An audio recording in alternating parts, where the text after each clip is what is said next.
اور جناب عمر کا جلال تو زمین کانپنے لگ جاتی تھی. کہتے ہیں کہا حضور آپ آ گئے, تو کہتے تجھے کہا ہے نا چپ کر کے بیٹھا رہے. کہتے ہیں میں گھوڑے پہ ہی کانپنے لگا. غلام اب حضرت سعد بن ابی وقاص کہتے ہیں سورج غروب ہو رہا تھا, شعائیں پانی میں پڑ رہی تھی. حضرت عمر پانی سے, میں نے غور سے دیکھا تو دوڑا گیا.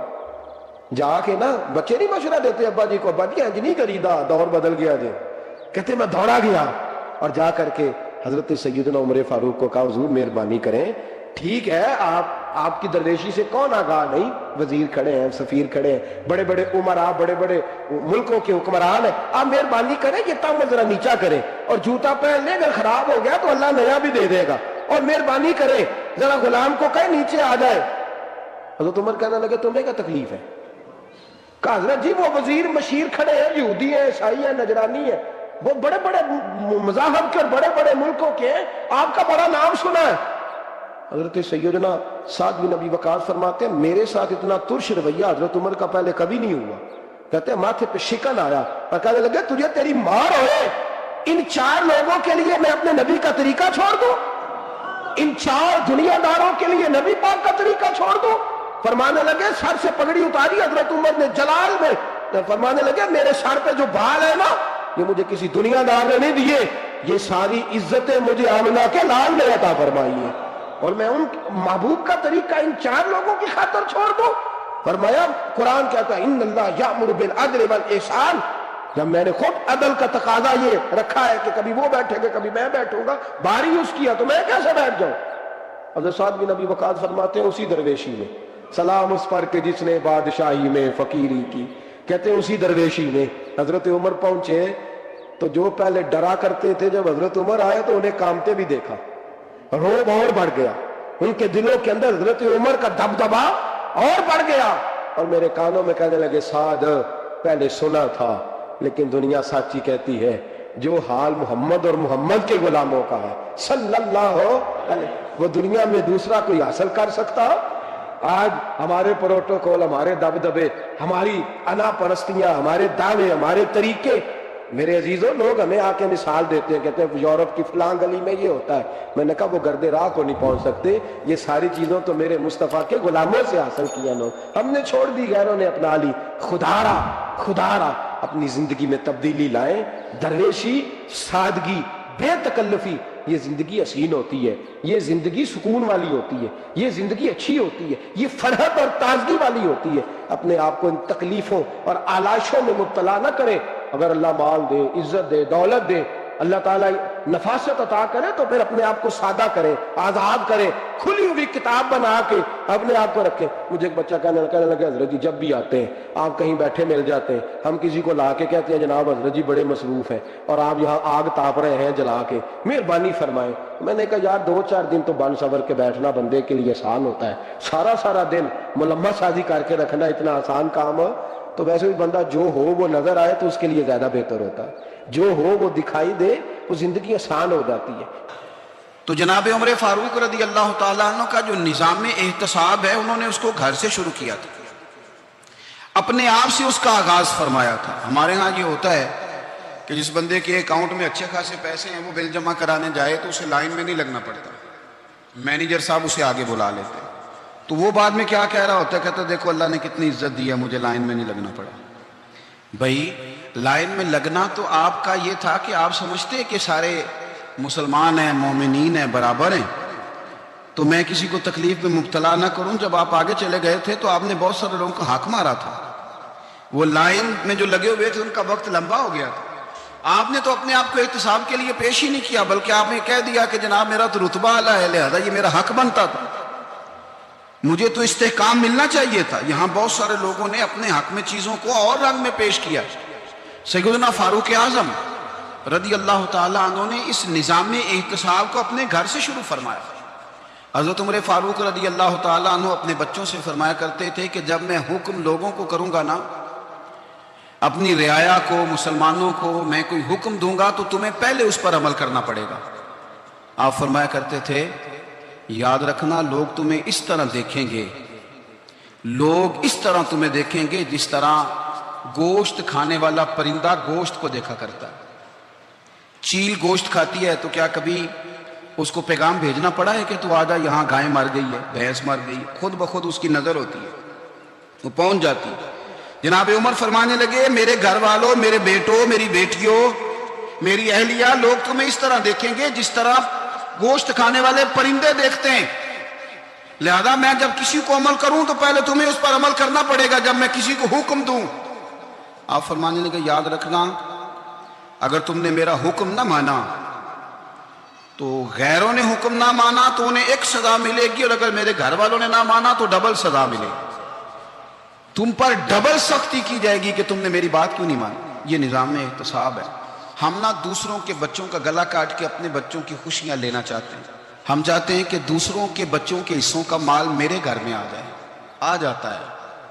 کچھ لوگوں کی سیاست چل جاتی ہے، کچھ لوگوں کا فریب اور فراڈ کام کر جاتا ہے، لیکن وہ گھر روشن نہیں ہوتے۔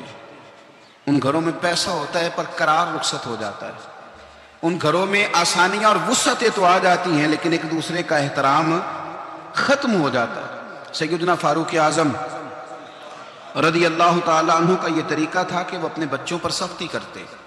آپ ہمارے ملک میں یہ نظام ہے، موجودہ حکمران ہوں جو ان سے پچھلے، بچے سب کے ملک سے باہر رہتے ہیں، یہاں رہتے ہیں تو محلات میں، باہر جاتے ہیں تو بڑی بڑی آسائشوں میں۔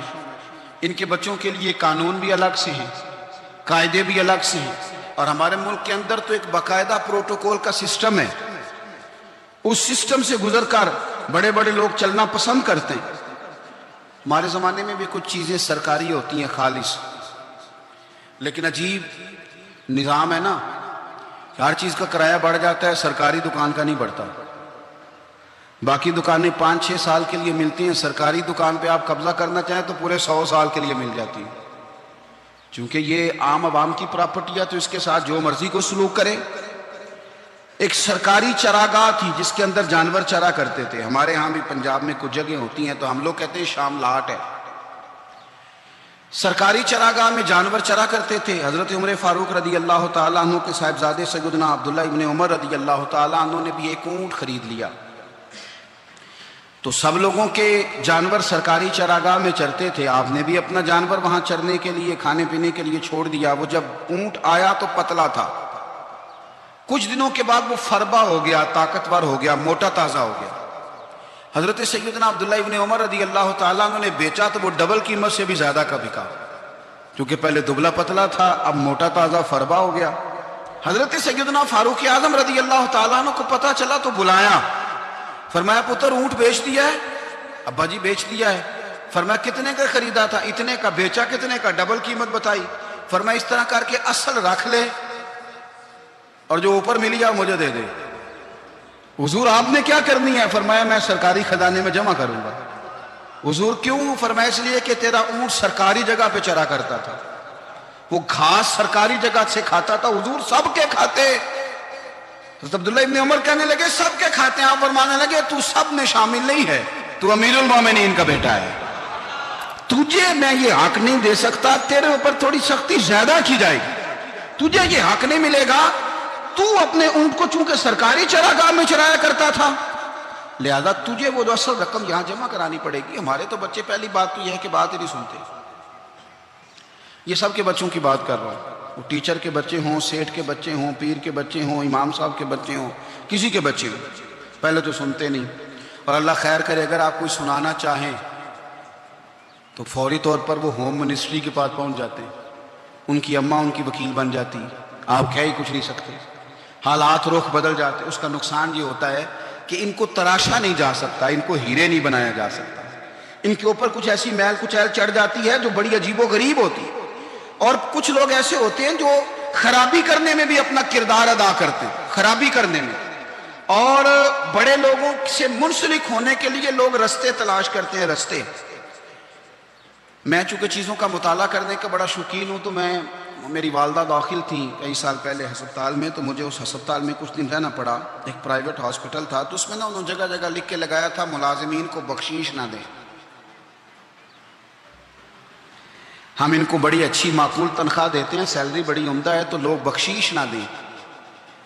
میں نے جو مینجمنٹ کے لوگ تھے ہاسپٹل کے، ان میں سے ایک سے میں نے کہا کہ اگر کوئی بندہ اپنی خوشی سے دینا چاہے تو آپ نے بڑا موٹا لکھ کے لگایا برائے مہربانی ان کو بخشیش نہ دے۔ اس نے بڑی قیمت، سادہ آدمی تھا پر میری بڑی اس نے مجھے بات بتائی، مجھے نفع ہوا۔ کہنے لگے مولوی صاحب جب کچھ امیر لوگ اسپتال میں مریض لے کے آتے ہیں تو وہ صفائی والے کو پہلے ہی 500 روپیہ دکھا لیتے ہیں آتے ہی، پھر وہ جیسے آواز دیتے ہیں صفائی والے فٹافٹ اندر آتے ہیں، ان کا کمرہ صاف کرتے ہیں۔ تو سارے تو بیچارے اتنے مالدار نہیں ہوتے کہ آتے ہی پہلے کام والے کو 500 دیں۔ پھر نقصان کیا ہوتا ہے کہ یہ جن کی ذمہ داری ہے بہت ساری ڈیوٹیاں کرنے کی، یہ ڈیوٹی نہیں کرتے، یہ پلٹ کے ان کی طرف دیکھتے ہیں جن کے گھر سے سالن صحیح آتا ہے، ادھر ان کی توجہ زیادہ ہو جاتی ہے، جو نوٹ ان کو زیادہ دکھاتے ہیں، جو پھل لے کے آتے ہیں تو آدھا ان کو دیتے ہیں۔ تو ہم یہ کہتے ہیں یہ کام ہی نہ کرو، یہ اپنی تنخواہ پہ کام کریں تاکہ ہر آنے والے کا درد سمجھیں، ہر ایک کو یکساں یہ سروسز فراہم کریں۔ تو ہم یہ کام کرتے ہیں، ہم ایم پی اے کے اور کسی سے ہمارا تعلق نہ بنے تو ہم جناب اس کے ڈرائیور سے ہی تعلق بنا لیتے ہیں، ہم وہ جو آپریٹ کرنے والا ہوتا ہے ٹیلی فون اسی سے بڑا تعلق بناتے ہیں، اس کو مٹھائی کا ڈبہ جلدی پہنچا دیتے ہیں۔ تو اسی طرح سے بڑے لوگوں کی اولادوں کو بگاڑا جاتا ہے۔ حضرت عاصم بن عمر رضی اللہ تعالیٰ عنہ، یہ سیدنا فاروق اعظم کے بیٹے تھے، مصر گئے تو لوگوں کو پتا چلا حضرت عمر کے بیٹے آئے، لوگوں نے تحفے دیے، بڑی بڑی چیزیں آپ کو دی، حضرت عمر کا بیٹا ہے، بڑے گفٹ دیے۔ تو صاحبزادے واپس آئے تو ان کے پاس بڑے تحائف تھے، سیدنا عمر فاروق رضی اللہ تعالیٰ عنہ نے دیکھا تو فرمایا ادھر لانا تحفے۔ کہا بھائی لوگوں نے مجھے دیے ہیں۔ فرمایا تو نے کیوں بتایا تھا کہ میں امیر المومنین کا بیٹا ہوں؟ کہا حضور ان کو ویسے ہی پتا چل گیا۔ فرمانے لگے پتر یہ تحفے تمہیں اس لیے ملے ہیں کہ تم امیر کے بیٹے ہو، یہ تحفے تمہارا حق نہیں، کیونکہ تمہیں اس کرسی کی وجہ سے ملے ہیں اور یہ کرسی مسلمانوں کی ہے، لہذا یہ حق بھی مسلمانوں کا ہی ہے، یہ لا سارے مال غنیمت میں جمع کیے جائیں گے۔ آپ اپنے گھر سے جب احتساب شروع کرتے ہیں، اپنے گھر سے، اور یہ یاد رکھیں یہ جو لوگ آتے ہیں آپ کے بچوں کو نوازنے کے لیے یہ انہیں خراب کرتے ہیں، بگاڑ پیدا کرتے ہیں، یہ عجیب و غریب سی چیزوں میں مبتلا کر دیتے ہیں، بچوں کا نقصان ہوتا ہے کل کلام۔ پھر جو شاپر اچھا لے کے آئے پیر صاحب کے بچے ذرا اس سے پیار سے ملتے ہیں، نقصان ہو جاتا ہے، یہ دستے نگر ہو جاتے ہیں، یہ لوگوں کی طرف جیتے ہیں، دوسروں پہ ڈیپینڈ کرنے لگتے ہیں۔ حضرت ابو موسیٰ اشعری رضی اللہ تعالیٰ عنہ نے پہلے تو ایک قلین بڑا سونا تھا تو آپ نے حضرت عمر کے گھر بھیج دیا کہ چلو ان کے گھر میں ان کی اہلیہ بچھا لیں گی، کہیں سے تحفہ آیا۔ پھر وہ جس کمرے میں مال غنیمت اور خزانہ رکھا جاتا تھا اس کی صفائی کر رہے تھے تو ایک دینار مل گیا، تو وہ دینار بچے سارے جا رہے تھے تو ان میں سے حضرت عمر کے ایک بیٹے کو چھوٹے کو بلایا اور بلا کے کہا پتر یہ دینار لے لو۔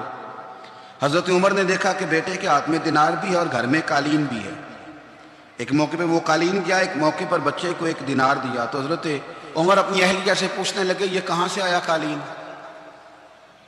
کہا جناب ابو موسیٰ اشعری رضی اللہ تعالیٰ عنہ نے بھیجا ہے۔ بیٹے سے پوچھا دینار کہاں سے آیا؟ کہا مجھے انہوں نے ہی دیا ہے۔ آپ نے وہ دینار بھی لیا اور قالین بھی لیا اور اس کو لپیٹا اور جناب ابو موسیٰ اشعری کو بلایا اور اتنے سخت ناراض تھے، فرمانے لگے ابو موسیٰ اشعری سے کہنا میرے پاس پیدل آئے، گھوڑے پہ نہ آئے۔ اور جب آئے حضرت ابو موسیٰ اشعری تو جناب عمر اتنے ناراض ہوئے کہ وہ قالین لپیٹ کے تو ان کے سر پہ مار دیا۔ فرمانے لگے پکڑو اپنا دینار، تمہیں پورے مدینے میں میرے بیٹے کے علاوہ کوئی اور نہیں ملے گا جسے تم خراب کر سکو، میرا پتر ہی ملا تھا بگاڑنے کے، کس نے اجازت دی تم میرے بیٹے کو دینار دو؟ کیوں لائے تم میرے گھر میں قالین؟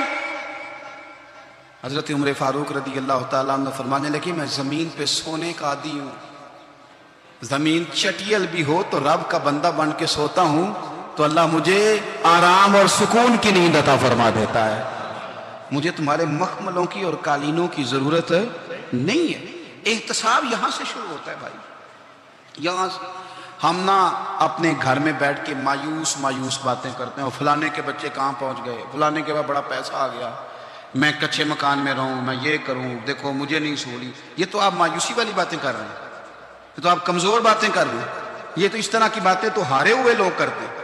اس طرح کا لب و لہجہ تو ان لوگوں کا ہوتا ہے جو احساس کمتری کا شکار ہوتا ہے۔ یہ آپ نے کس طرح کا لب و لہجہ اور اپنے بچوں کو آپ بھکاری بنا رہے ہیں تاکہ دوسروں کو دیکھیں تو مایوس ہو جائیں؟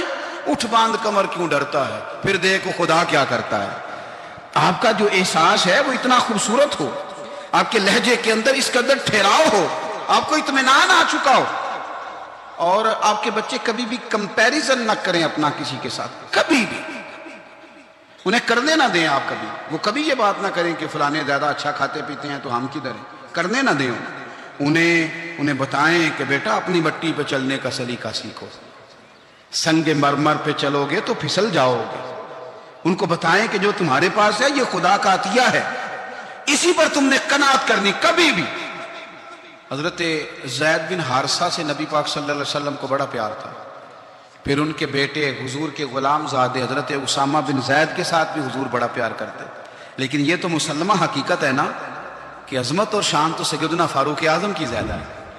امت کا اتفاق ہے کہ نبیوں کے بعد سب سے بڑا درجہ جناب صدیق اکبر کا، اور پھر اللہ نے مقام عطا کیا حضرت فاروق اعظم کو، یہ بڑے لوگ تھے۔ ایک دفعہ مال تقسیم ہو رہا تھا تو حضرت عمر رضی اللہ تعالیٰ عنہ نے حضرت اسامہ بن زید کو 4000 دینار دیے اور اپنے بیٹے عبداللہ ابن عمر کو 3000 دینار دیے۔ تو حضرت عبداللہ ابن عمر گھر جا کے کہنے لگے ابا جی اسامہ میں وہ کون سی خوبی ہے جو میرے اندر نہیں، اور اسامہ کے باپ میں وہ کون سی خوبی ہے جو آپ کے اندر نہیں۔ تو حضرت عمر کی عاجزی دیکھیے، حالانکہ بالاتفاق دنیا جانتی ہے کہ جناب عمر فاروق رضی اللہ تعالیٰ عنہ افضل ہیں، پھر بھی پتہ اپنے بیٹے سے کیا کہتے ہیں؟ فرماتے ہیں او سن یار، وہ خدمت گزار ہیں نبی پاک کے، وہ بھی حضور کے گھر میں ڈیوٹی کرتے، نوکری کرتے، اور ان کے بیٹے بھی حضور کی نوکری کرتے، یہ خدمت گزار ہیں۔ فرمانے لگے اگر تو نے پوچھ لیا تو سن، پھر میری تو رائے یہ ہے کہ تیرے سے زیادہ اسامہ بن زید حضور کی نظر میں پیارے ہیں، اور اسامہ کا باپ تیرے باپ سے زیادہ نبی پاک کا پیارا ہے۔ کوئی کمپیریزن کرنے نہیں دیا، بچوں کو کسی ایسی جگہ کھڑے ہونے نہیں دیا، فرمایا یہ وجہ ہے، یہ انداز ہے کہ تو زیادہ پیارا ہے۔ حضرت عمر فاروق رضی اللہ تعالیٰ عنہ پسند نہیں کرتے تھے، ذرا برابر بھی پسند نہیں کرتے تھے کہ کوئی شخص اور مال آتا تو اپنے رشتہ داروں کو نوازنے سے بچتے۔ مال غنیمت آتا ہے نا، ہمارے ہاں تو اللہ خیر کرے جب کوئی بندہ کونسلر بنتا ہے، چیئرمین بنتا ہے، تو ٹھیکہ کس کو دیتا ہے؟ کوئی چلو بھتیجا مل جائے، کوئی بھانجا مل جائے، کوئی چھوٹا بھائی، اسے بھی کام مل جاتا ہے ساتھ۔ نوازنے پہ لوگ آتے ہیں تو وہ تلاش کرتے ہیں کہ کہاں کہاں کو میرا ہے، وہ ٹینڈر ہی ان کے نام کے پاس ہوتے ہیں جن کی طرف ذرا نظر کرم زیادہ ہوتی۔ حضرت عمر فاروق مال تقسیم کر رہے تھے تو بیٹی آگے کہنے لگی ابا جی رشتہ داروں کا بھی حق ہوتا ہے، آپ سب کو دیتے ہیں، آپ کے اپنے آپ کے قریب ہی نہیں آتے۔ تو حضرت عمر فاروق نے کیا لفظ کہے، کیا حقیقت ہے، کیا حسن ہے، فرمانے لگے پتر یہ مال تیرے باپ کا نہیں مسلمانوں کا ہے، جب تیرے باپ کا ذاتی مال ہوگا تو اپنے رشتہ داروں کو دے گا، یہ مسلمانوں کا مال ہے، یہ اسی حساب سے تقسیم ہوگا جو عدل کا حساب ہے، جو ترازو ٹھیک ہے۔ فرمایا تو مجھے یہ مشورہ نہ دے، یہ مسلمانوں کا مال۔ یہاں سے نظام احتساب شروع ہوتا ہے، یہاں سے انسان آگے بڑھتا ہے، اور پھر کوئی تکلف نہیں کسی پر حضرت عمر کا، کوئی چھوٹا ہے یا بڑا ہے۔ حضرت ابو سفیان رضی اللہ تعالیٰ عنہ سردار رہ چکے ہیں مکے کے، بڑے آدمی، لیکن نظام احتساب میں کوئی چھوٹا بڑا نہیں ہوتا۔ حضرت عمر فاروق مکہ مکرمہ گئے تو لوگوں نے کہا حضور جناب ابو سفیان نے نا گلی میں پتھر رکھے اور بہت سارے لوگوں کو رستوں میں تکلیف ہو رہی ہے، تو حضرت ابو سفیان رضی اللہ تعالیٰ عنہ سے بھی لوگ کہہ دیتے تو وہ بھی اٹھا دیتے، لیکن لوگوں نے چونکہ وہ سردار تھے، بڑے تھے، تو لوگوں نے ان سے کہا نہیں۔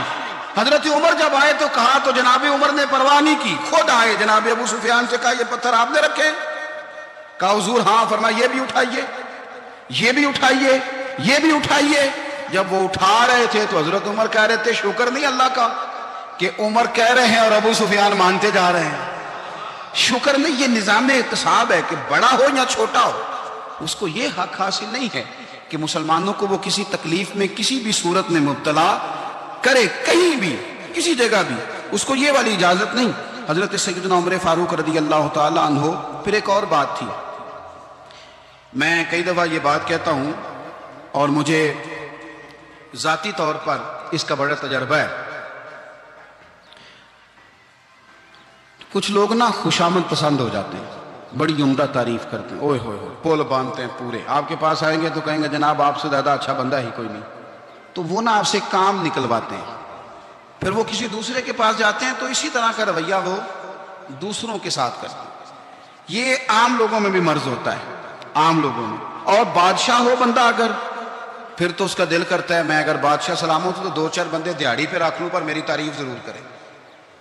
پابندی ہوتی ہے, لوگ یہ کام بڑے شوق سے کرتے ہیں. اور شیخ سعدی فرمایا کرتے تھے لکڑی کو گھن کھا جاتی ہے اور بڑے لوگوں کو خوشامد کھا جاتی ہے خوشامد. حضرت عمر فاروق رضی اللہ تعالیٰ عنہ اس معاملے میں بھی بڑے مضبوط تھے. ویسے مجھے اور آپ کو اچھا کون لگتا ہے؟ ہماری غلطیاں بتانے والا. ہمارے ایسا فرمایا کرتے تھے اپنے دشمنوں کی باتوں پر بھی غور رکھو, تمہارے دشمن تمہیں نکھار دیتے ہیں. تمہارے اندر جو کوتاہیاں ہوتی ہیں وہ تمہیں پتہ چل جاتی ہیں کہ یہاں میری اصلاح ہو رہی, ان پر غور کرو وہ کیا کہتے ہیں. حضرت عمر فاروق کی تعریف کی ایک بندے نے, کمال تعریف کی. اس کا خیال تھا کہ رزلٹ بڑا شاندار آئے گا. بادشاہ کی تعریف ہوتی تھی تو پھر تھیلی جاتی تھی اشرفیوں کی, کمال رزلٹ آئے گا. تو حضرت عمر جب وہ پوری کر چکا نا بات تو فرمانے لگے تو خود بھی ہلاک ہوا اور مجھے بھی ہلاک ہی کر دیا, خود بھی تباہ ہوا ہے مجھے بھی تباہ کر دیا. کس طرح کی باتیں کر رہے. ایک بندہ اور آیا اور اس نے آ کے کہا کہ پوری امت میں سب سے افضل ہے فاروق اعظم آپ ہی ہیں. تو حضرت عمر فاروق فرمانے لگے تجھے تیری ماں روئے, ابو بکر تجھ سے بھی افضل تھے, تیرے باپ سے بھی افضل تھے, اور صدیق اکبر مجھ سے بھی افضل ہے اور میرے باپ سے بھی افضل ہے. یہ تو کس طرح کی بات کر رہا ہے؟ یہاں ہر شے ہضم نہیں ہو جاتی, فوری طور پہ لوگ ڈکار بھی پورا نہیں لیتے. قرآن مجید نے کہا فَلَا تُزَكُّوا أَنفُسَكُمْ هُوَ أَعْلَمُ بِمَنِ اتَّقَىٰ. اپنے منہ سے نہ کہو میں پاک صاف ہوں, اللہ زیادہ بہتر جانتا ہے کہ تم میں سے پرہیزگار کون ہے. اپنے منہ سے تعریفیں کرتے کراتے ہو, یہ مزاج چھوڑ دیں. حضرت عمر رضی اللہ تعالیٰ عنہ پسند نہیں کرتے تھے. ایک آدمی نہ چلتا تھا وہاں تو بڑا متکبرانہ چال کے ساتھ چلتا. حضرت عمر نے دیکھا, یہاں تک احتساب فرماتے تھے, زمین پہ زور زور سے پیر پٹکتا, چال بڑی اس کی متکبرانہ, لوگ بڑے پریشان ہوتے. حضرت عمر نے ایک دن سمجھایا, باز نہیں آیا. اگلے دن پہ درہ نکال لیا, لگائے 4 درے, فرمایا آج کے بعد نہ چلنا اس طرح مدینے میں پیر پٹک پٹک کے. اس وقت اسے غصہ لگا, لیکن کچھ دیر کے بعد نا جب غصہ اترا تو حضرت عمر کے پاس آیا, کہنے لگا حضور اللہ آپ کا بھلا کرے, آپ نے درے نہیں مارے, آپ نے تو شیطان بھگا دیا جو میرے ساتھ چمٹا ہوا تھا. چمٹا ہوا شیطان آپ نے مجھ سے بھگا دیا ہے. یاد رکھیں مسند امام احمد بن حنبل میں حدیث ہے, اللہ کے پیارے رسول صلی اللہ علیہ وسلم فرماتے ہیں جو دنیا میں متکبرانہ چال کے ساتھ چلتا ہے نا, قیامت کے دن وہ اللہ سے اس حال میں ملے گا کہ رب اس سے ناراض ہوگا. متکبرانہ چال سے نہیں چلیں گے. تو حضرت فاروق اعظم رضی اللہ تعالیٰ عنہ کا یہ طریقہ تھا کہ آپ خیال کرتے, اور پتہ کس طرح کا آپ کا مزاج تھا, فرماتے تھے تقسیم کرو, دوسروں کا بھی خیال رکھو. جس طرح بندہ دیوانہ وار نہیں لوگوں کا خیال رکھتا کہ بندہ بگڑے کوئی نہ, دیوانہ وار. کچھ لوگ تبلیغ کرتے ہیں رسمی, اور کچھ لوگ ایسے ہوتے ہیں جو لوگوں کی اصلاح میں دیوانے ہو جاتے ہیں. ان کی خواہش ہوتی ہے یہاں بھی بندہ ٹھیک ہو جائے, یہاں بھی بندہ ٹھیک ہو جائے, یہاں بھی بندہ ٹھیک ہو جائے. کچھ لوگ کڑی نگرانی کرتے ہیں کہ انسان بگڑنے نہ پائے. حضرت عمر فاروق رضی اللہ تعالیٰ عنہ نا گوشت والی دکان کے پیچھے جا کے بیٹھ گئے کئی دنوں تک. وہ کہنے لگا حضور یہاں کیا ہے؟ فرمایا تو اپنا کام کرنا. گوشت والی دکان پہ بیٹھے, کام کر اپنا, نگرانی کرنے لگے حضرت عمر. پھر آپ نے نا وہ بندے پکڑ لیے. کون؟ جو 2 دن مسلسل گوشت خریدنے آئے, پکڑ کے کھڑا کر لیا. فرمایا تو کل بھی گوشت لینے آیا تھا؟ حضور ہاں. فرمایا آج پھر کھائے گا؟ حضور جی. تو آپ فرمانے لگے کیا تیرے محلے سے غربت ختم ہو گئی ہے؟ تیرے رشتہ دار سارے پیٹ بھر کے کھاتے ہیں, تو 2 دن گوشت لینے آتا ہے؟ فرمایا آج کے بعد مسلسل گوشت لینے آیا تو درے سے ماروں گا, خبردار یہ کام نہ کرنا. یہاں تک نظام احتساب کا جب خیال رکھا جائے پھر حالات بگڑا نہیں کرتے, پھر وہ قابو میں رہا کرتے.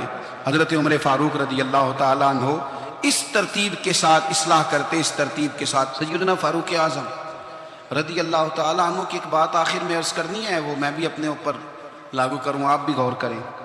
حضرت عمر فاروق رضی اللہ تعالیٰ عنہ نے نا خط لکھا حضرت ابو موسیٰ اشعری کو. آپ فرمانے لگے یاد رکھنا جو گورنر, جو امیر اپنے رب کریم کی فرما برداری کرتا رہتا ہے نا, اس کی رعایا بھی اس کی فرما برداری کرتی ہے. اور جو لوگ اپنے رب کریم کی فرما برداری چھوڑ دیتے ہیں, پھر جنہوں نے ان کی فرما برداری کرنی ہوتی ہے وہ ان کی فرما برداری چھوڑ دیتے ہیں.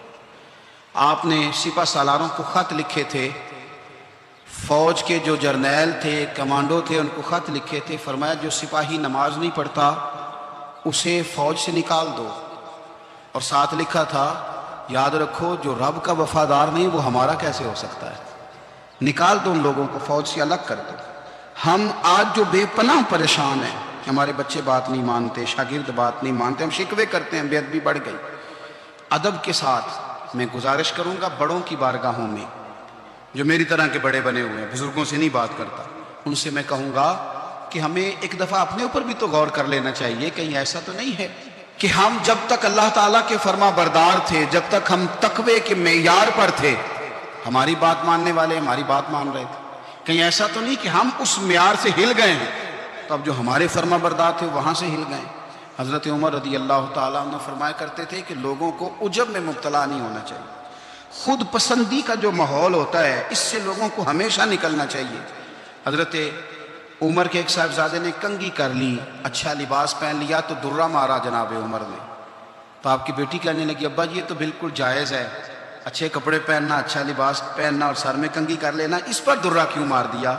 تو آپ فرمانے لگے بیٹا یہ خود پسندی میں مبتلا ہونے لگا تھا، یہ اپنے آپ کو بہت بھلا سمجھنے لگا تھا، اس کا خیال تھا کہ میں ہی ہوں، میرے علاوہ کوئی نہیں، یہ اس مقام پہ جا رہا تھا جہاں اس کی تربیت رک جاتی، اس لیے درہ مارا ہے۔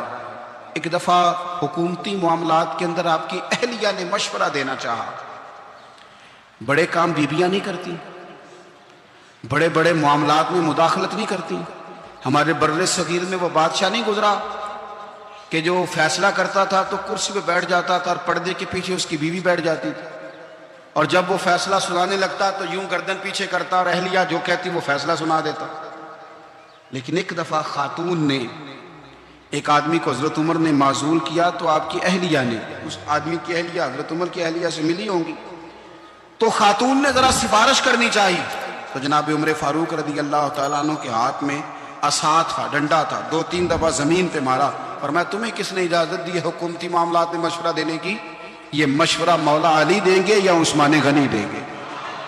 آپ کو کس نے اجازت دی؟ وہ حکومتی معاملات، وہ مسلمانوں کا اجتماعی معاملہ، وہ مسلمان دیکھیں، آپ کو اس میں آنے کی اجازت نہیں ہے، جو آپ کی ذمہ داریاں ہیں، آپ کے حقوق ہیں، ان پر آپ بات کریں۔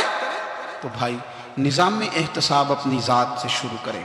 ہماری اولادیں، ہمارے بچے، وہ باہر سے انہوں نے زیادہ اثر نہیں لیا، ہم نے انہیں بتایا کہ ہم بڑے غریب ہیں، ہم بڑے مجبور ہیں، ہم تو بڑے کمزور ہیں، ہماری تو سنتا کوئی نہیں، یہ تو امیروں کا ملک ہے، اس میں تو فلانے کو اہمیت حاصل ہے۔ ان باتوں نے ہمارے بچوں کو کمزور کیا ہے، ان باتوں نے ہمارے بچوں کے دلوں میں احساس کمزوری پیدا کیا۔ آپ ان کو جینا سکھائیں، آپ ان لوگوں کو بتلائیں کہ رب کریم نے جو تمہارے لیے بہتر سمجھا وہ تمہیں اپنے فضل سے بڑا عطا فرمایا ہے۔ حضرت انس رضی اللہ تعالیٰ عنہ سے روایت ہے کہ رسول اللہ صلی اللہ علیہ وسلم نے ارشاد فرمایا، اللہ تعالیٰ ایسے بندے سے اتنی ہی بات پر خوش ہو جاتا ہے جو کھانا کھائے تو اللہ کی تعریف اور اللہ کا شکر ادا کرے، اور پانی پیے تو اس کی تعریف اور شکر ادا کرے۔ آپ ان کو ان کے مقام پر رہ کر خوددار اور قناعت پسند ہونا سکھائیں، آپ یقین کریں گھر امن والا بن جائے گا۔ بچے اگر بھنا ہوا گوشت کھا رہے ہوں اور پھر بھی لاڑی رہے ہوں کہ مسالہ میری مرضی کا نہیں، سٹائل میری مرضی کا نہیں، ٹیسٹ میری مرضی کا نہیں، یہ والا گوشت میں نے نہیں کھانا، یہ اس طرح کر کے بھنا ہوتا تو پھر میں نے کھانا تھا، وہ زیادہ خوفناک صورتحال ہو جاتی ہے۔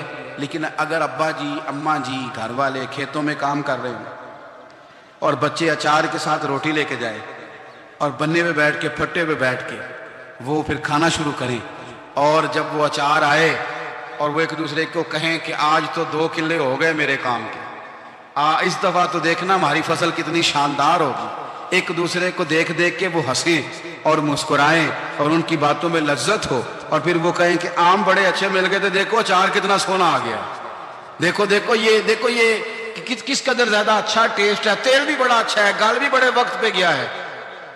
آپ یقین کریں یوں لگتا ہے کہ کائنات کی سب سے بہترین روٹی یہ لوگ کھا رہے ہیں۔ یہ سوچ حضرت عمر نے ہمیں دی ہے۔ حضرت عمر کا بیٹا مصر گیا، وہاں سے کمائی کر کے لایا، تجارت کرنے گیا، لاکھوں کا مال کون سا باپ ہے دنیا میں جس کا بیٹا باپ سے پیسے لے کے آئے تو ابا تفصیل پوچھے کہ بیٹا کہاں سے کمائے، کہاں سے لایا، کتنے ملے، کیوں آئے؟ کون سا باپ تفصیل پوچھتا ہے؟ ابا تو کہتا ہے لا صحیح، اور تعریفیں کرتا ہے میرا بیٹا بڑی کمائی کرتا ہے۔ کبھی پوچھا ہے اس سے کہ ڈیوٹی صحیح دیتا ہے کہ نہیں؟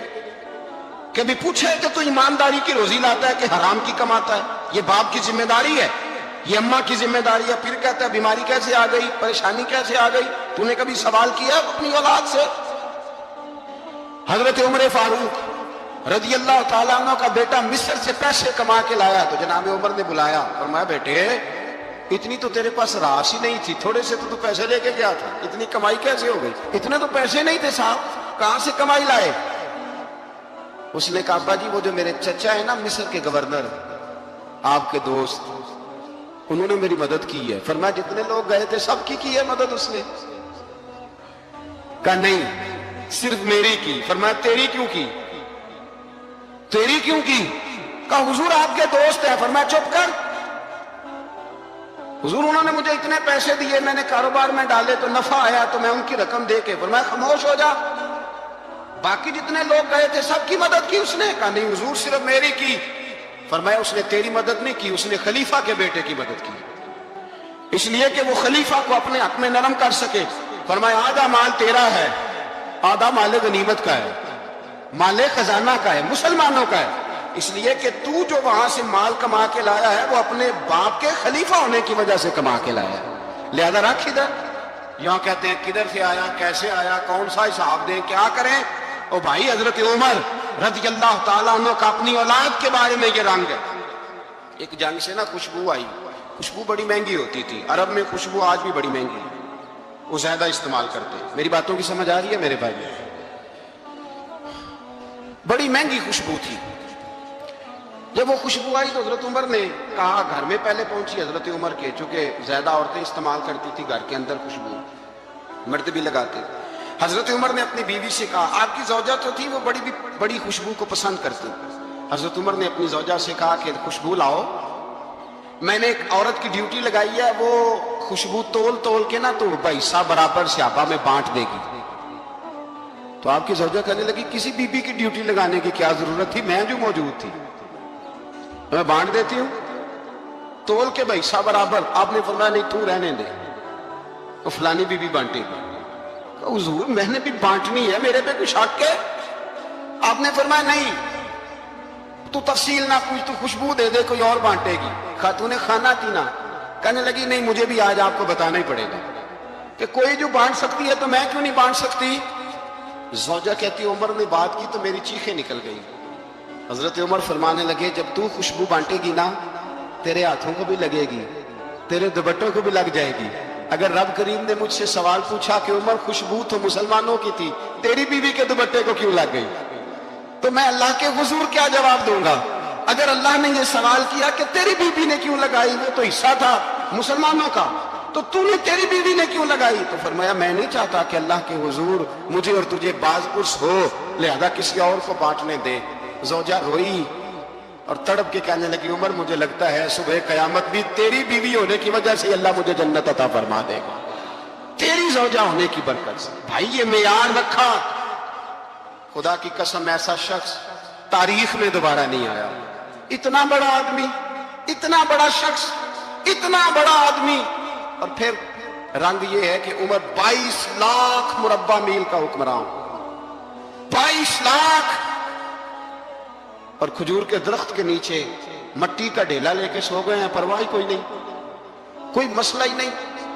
2 غلام ساتھ بیٹھے تو ایک روٹی حضرت عمر نے گھر سے منگوائی، تھوڑا سا سرکہ، تو غلام کہنے لگے ہم نے بھی کھانی ہے۔ فرمایا کوئی حرج نہیں، روٹی کو پیٹ بھر کے کھانا ضروری تو نہیں، 3 حصوں میں بانٹ لیتے۔ ایک آدمی آیا ہوا تھا مصر کا رہنے والا ملنے کے لیے، اس نے پوچھا عمر کدھر ہے، تو کہا وہ ادھر جاؤ مسجد میں بیٹھے ہوں گے، اور واپس آیا تو کہنے لگا وہاں تو 3 غلام بیٹھے، ایک روٹی بانٹ بانٹ کے کھا رہے ہیں، لگتا ہے کئی دنوں سے روٹی نہیں ملی۔ کہا 3 غلام تو کوئی نہیں، وہاں 2 ہی تھے، تیسرے تو امیر المومنین تھے۔ اس نے کہا نہیں نہیں 3 غلام ہیں، کپڑے بھی ایک طرح کے پہنے ہوئے ہیں، بلکہ 2 کے تو پھر صحیح ہے، تیسرے کے تو زیادہ ماڑے ہیں، کپڑے بھی ایک طرح کے، کھانا پینا بھی ایک طرح کا، اور ان کا نشست برخاست بھی ایک طرح کی ہے، لہذا کوئی فرق نہیں۔ حضرت ابو ہریرہ کہتے ہیں میں لے کے آیا اور جناب عمر کو جب میں نے کچی زمین میں تہمت سمیٹ بیٹھے دیکھا تو میں رو پڑا.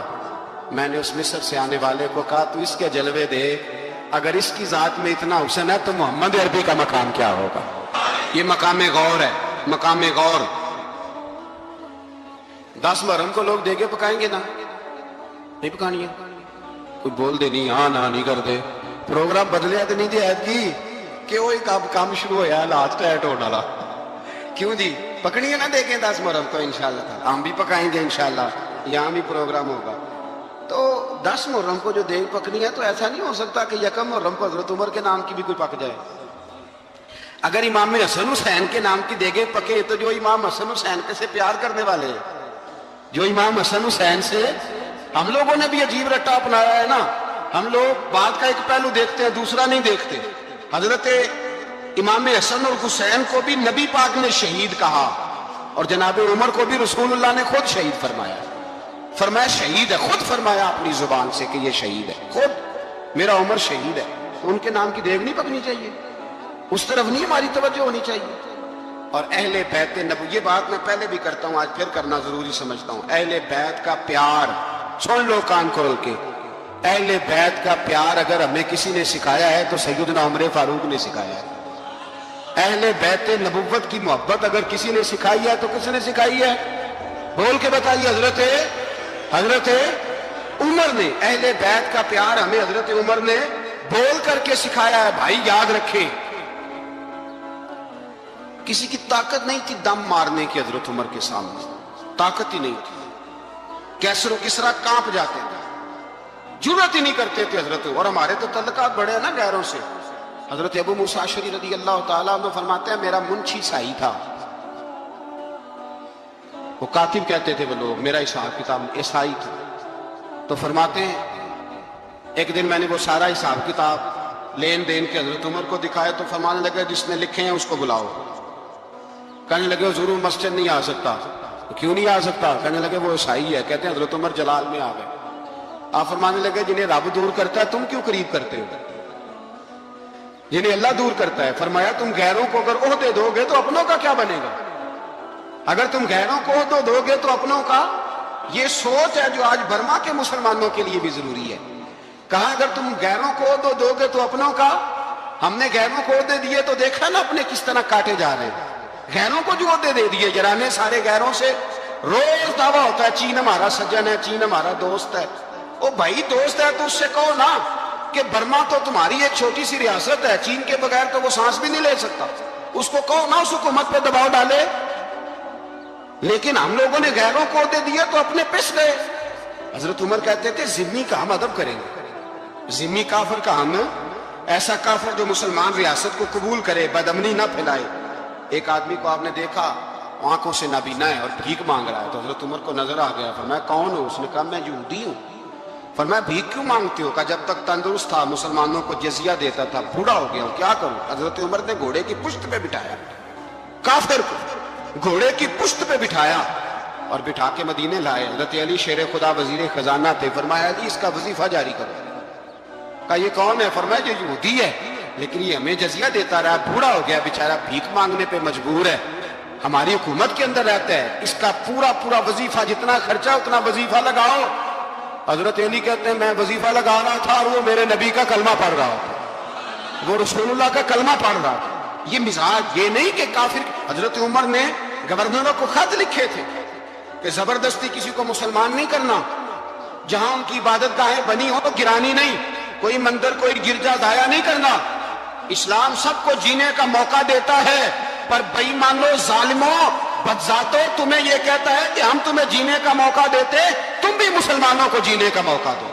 یہ جہاں بستے ہیں جہاں رہتے ہیں انہیں وہاں جینے کا موقع دو، انہیں بھی اللہ اکبر کہنے کا موقع دو، انہیں بھی قرآن پڑھنے کا موقع دو، انہیں بھی رسول اللہ پر درود پڑھنے کا موقع دو. ہمارے ملک میں عیسائی اپنی مرضی سے کھلے عام تبلیغ کرتے ہیں. یہاں تو چینل چلائے ہیں عیسائیوں نے. کسی مذہبی جماعت نے کبھی جلوس نکالا ہے کہ عیسائیوں کا چینل بند کرو؟ بولے نکلا ہے کہ نہیں نکلا؟ کتنے ظلم کی بات ہے. ہم جب غیر کو اتنا تحفظ دیتے، ہم نے دیکھا ہے مجھے 20 لوگوں نے عید پہ ٹیلی فون کیے کہ عیسائیوں کو قربانی کا گوشت دے لیں. مجبور ہیں جی، دروازے پہ آ گئے ہیں، ہمارے کام کاج کرتے ہیں. بیسیوں لوگ، عام آدمی کے دل میں ان کا اتنا جذبہ ہے. وہ مسائل کا بیان کرنا ایک علیحدہ بات، لیکن ہمارے دل کافر کے حق میں بھی نرم ہو جاتے. تم کس قدر زیادہ بےایمان ہو اور کفر کس قدر زیادہ ذلیل ہو گیا ہے کہ مسلمان کے حق میں نرم ہوتا ہی نہیں. اور اس سے بڑے ذلیل وہ ہیں جو ان ذلیلوں کے سپورٹر ہیں. وہ کسی عرب ملک کے حکمران ہو یا کسی اور جگہ، وہ بڑے ذلیل ہیں جو ان ذلیلوں کے سپورٹر ہیں، جو برما کی بچیوں کے قتل پر اپنی حکومتیں چمکا رہے ہیں. انہیں شرم نہیں آتی. اس قدر مسلمان تڑپا ہے، لیکن ان بے غیرتوں کو ذرا ہوش نہیں آئی. اور یہ ان کے کماش، ان کے دلال جو ہر جگہ ان کی سپورٹ کر کے اپنی حکومتیں قائم کرتے ہیں، بے ایمانوں کو پتہ نہیں کہ کب ان پر اللہ کا عذاب اترے گا اور کس طرح ان کے پرخشے اڑیں گے. تمہیں اپنی ذلت اور رسوائی نظر نہیں آ رہی کہ زمین کس طرح تمہارے لیے تنگ ہو گئی ہے؟ اس سے زیادہ اور تمہاری رسوائی کیا ہوگی؟ ڈرو اللہ سے. اور یہ تو دنیا کا عذاب ہے. ان بطش ربک لشدید. میرا رب کہتا ہے قیامت تو قائم ہونے دے. اتنا سخت تیرے رب کی پکڑ ہے، اتنی کسی دوسرے کی ہو سکتی؟ یاد رکھ. اور تھوڑا احتیاط کریں ہم سب لوگ بھی، جو ہم لوگ آدھی زبان بول کے بھی ان کی سپورٹ کرتے. اب شرم آنی چاہیے ہمیں ان حکومتوں کی سپورٹ کرتے جو مسلمانوں کی لاشوں کے اوپر حکومتیں قائم کرتے ہیں. شرم آنی چاہیے. بہرحال بات دور نکل جائے گی اور میں اپنے مضمون پہ رہتا ہوں. اہل بیت کا پیار اگر سکھایا ہے تو جناب عمر نے سکھایا ہے رضی اللہ تعالی عنہ. امام حسن ملنے، آپ یقین کریں میں جب اس واقعہ کو پڑھتا ہوں تو میرا دل جھوم جاتا ہے. میں کہتا ہوں یار ڈاڈا ہونا اپنی جگہ پہ، عشق ہونا اپنی جگہ پہ، انسان کا باوقار ہونا اپنی جگہ. جہاں کھڑے ہونا تھا وہاں یہ کھڑے ہوتے تھے، اور جہاں جھکنا تھا وہاں یہ ان لوگوں میں اقبال نے کہا تھا تیری نگاہ ناز سے دونوں مراد پا گئے. عقل غیاب و جستجو، عشق حضور و اس طرح. جہاں اگر آیا ہے سامنے کیسر و کسرا تو عمر جیسا دلیر کوئی نہیں. اگر سامنے آیا ایران کا بادشاہ تو عمر جیسا تگڑا کوئی نہیں. اگر آیا ہے سامنے غصات کا بادشاہ تو عمر جیسا عادل کوئی نہیں. لیکن اگر علی کا بیٹا آیا، اگر فاطمہ کے لال پارے آئے ہیں تو پھر فاروق اعظم سے جیسا محب کوئی نہیں، پھر ان سے جیسا پیار کرنے والا کوئی نہیں. اندر بیٹھے ہیں جناب عمر، اندر تنہائی میں کچھ وزیروں سے گفتگو ہو رہی ہے، میٹنگیں جاری ہیں. آپ کے بیٹے ملنے آئے جناب عبداللہ ابن عمر.